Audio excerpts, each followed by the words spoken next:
how to sculpt. Ooh, baby, how to sculpt.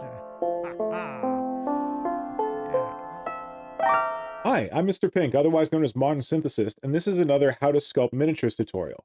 This one's all about buying and storing green stuff, and that might not sound like a very sexy topic, but I assure you that if you've ever tried and used green stuff and wondered, why is there this hard, weird bit in my green stuff? You need this video.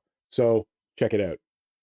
I'm making this video because whenever I get out green stuff that looks like this, invariably someone's like, oh my God, how did you get green stuff in bars like that? Where do you get that? How do I get my green stuff like that? Because when I buy my green stuff, it comes like this. And this is how Games Workshop, Army Painter have marketed green stuff to us for years. It comes in a tape. You get about 6 inches or a foot in a package. If you're really fancy, you go and you get like a 3-foot package like this, where it all comes rolled up in a big roll. It's always like this. It's always in this tape form. So yeah, for years, people have been buying green stuff like this. And it's pretty convenient because when you're teaching someone how to use green stuff and they get this tape roll, you can just be like, oh yeah, you want to use some green stuff? Just go like this, cut off a piece of green stuff of the blue and the yellow, mix them together, and you've got green stuff. And that's pretty useful because it shows you that the mix is like A to B. It shows you that you can, if you want a little bit, you can take a little slice. You want a lot, you can take a larger slice. The first problem that people run into when they're buying green stuff and when they're storing their green stuff, as you can see, blue and yellow are in contact right here along the middle seam. And what happens when blue and yellow come in contact? It hardens. Like, that's how epoxy putty works. What you wind up with when you buy a whole roll of tape like this, green stuff, you wind up with this, which is the bullshit part where blue and yellow meet. Take your tape green stuff, get a relatively like thin, sharp tool, and just cut very close to that seam down the middle of the green stuff on the blue side, cut again on the yellow side, and then peel away the yellow stuff that hasn't been in contact with the blue, peel away the blue stuff that hasn't been in contact with the yellow. Make sure that this middle part is very thin. You're basically wasting green stuff here in the middle. So take that apart, take the blue, take the yellow, and store them separately. Take this middle part, and you can save it like I did for filler or terrain making bullshit, or you can just throw it away.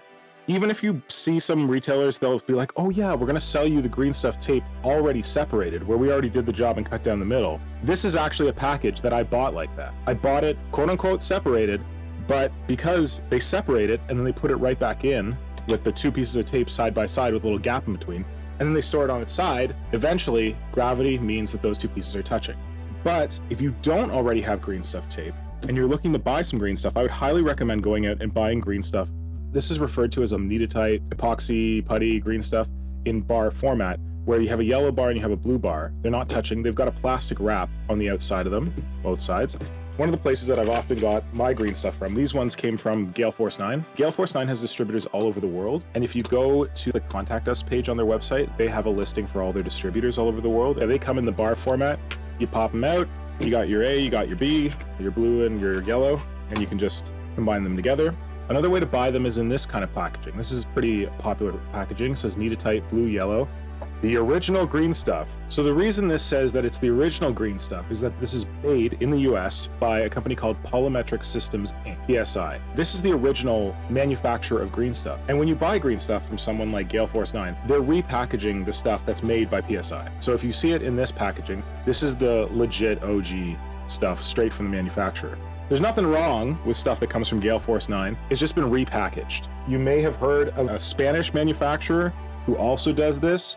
They are just repackaging this stuff. I do not recommend buying from them. They have a lot of really sketchy business practices. I'm going to get into that in a different video. But for now, if you can manage it, don't buy this. Try to get this.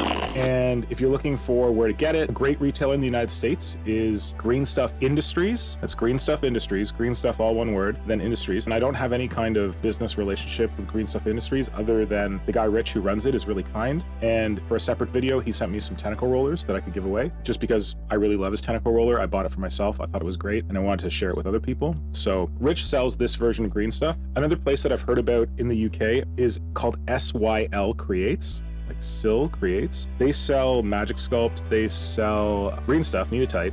They are a different alternative to random Spanish companies for getting green stuff in the UK. Now, this is great because it's stored separately. They're not going to react with each other. So I'm going to take this green stuff that I got from Gale Force 9 and repackage it for storage. One thing that I and other hobbyists have discovered is that the blue tends to last pretty well in this packaging.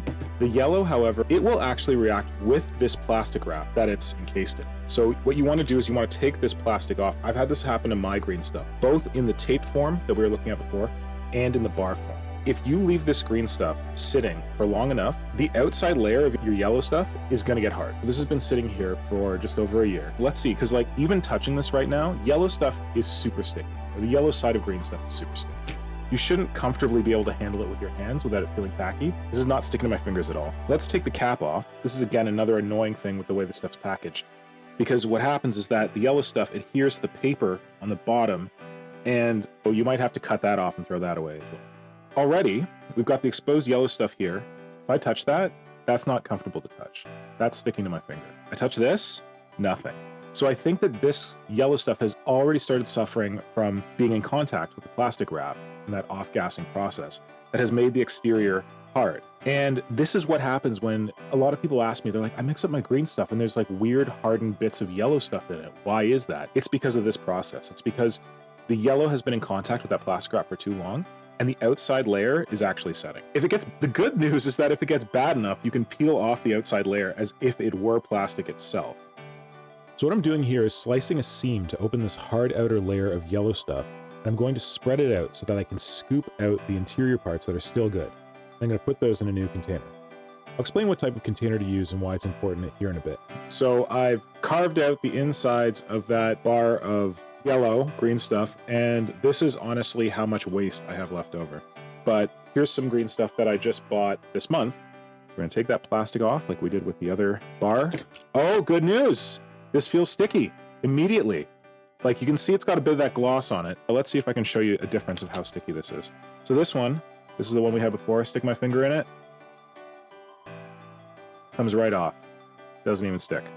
This one here, I can already feel it's uncomfortable in my hands. Stick my finger to it. We got a decent amount of tackiness there. Taking my fingerprint. It's hard to pull my finger off of it. This is fresh green stuff. This is great. So we're not going to have to worry about carving off that external layer. Oh, and just to compare, in case anyone's wondering, here's the companion blue tube that we dealt with. The blue stuff is always a little more glossy than the yellow stuff. So let's take the peel off that and see if there's anything similar with that one. I can tell you immediately, I know that this is not a problem because I can feel this thing's already being tacky and already sticking to my fingers. You still have the same issue at the ends where the blue stuff sticks very well to the paper they attach to it. So you can try to peel this off, but you may just have to cut it off because it might do that same thing where it pulls at the paper. Just chop the end off there and hope it doesn't stick to your work surface. Make sure you're not getting any paper. You can go back and clean this off after. Just get that off and then go to the other end. Get this thing off that end. Get your glass container. I use these cute little mason jars. These are 125 milliliter. I store my putty in glass because unlike plastic, it won't react with the epoxy and harden like we saw with the yellow stuff earlier with that plastic packaging it was in. And I find these ones are good because once you get them open, you can fill this up with a bunch of putty. You can see that I've already stored my epoxy putty in these. And you crack them open, and you've got a nice big opening to scoop out your putty and get at it.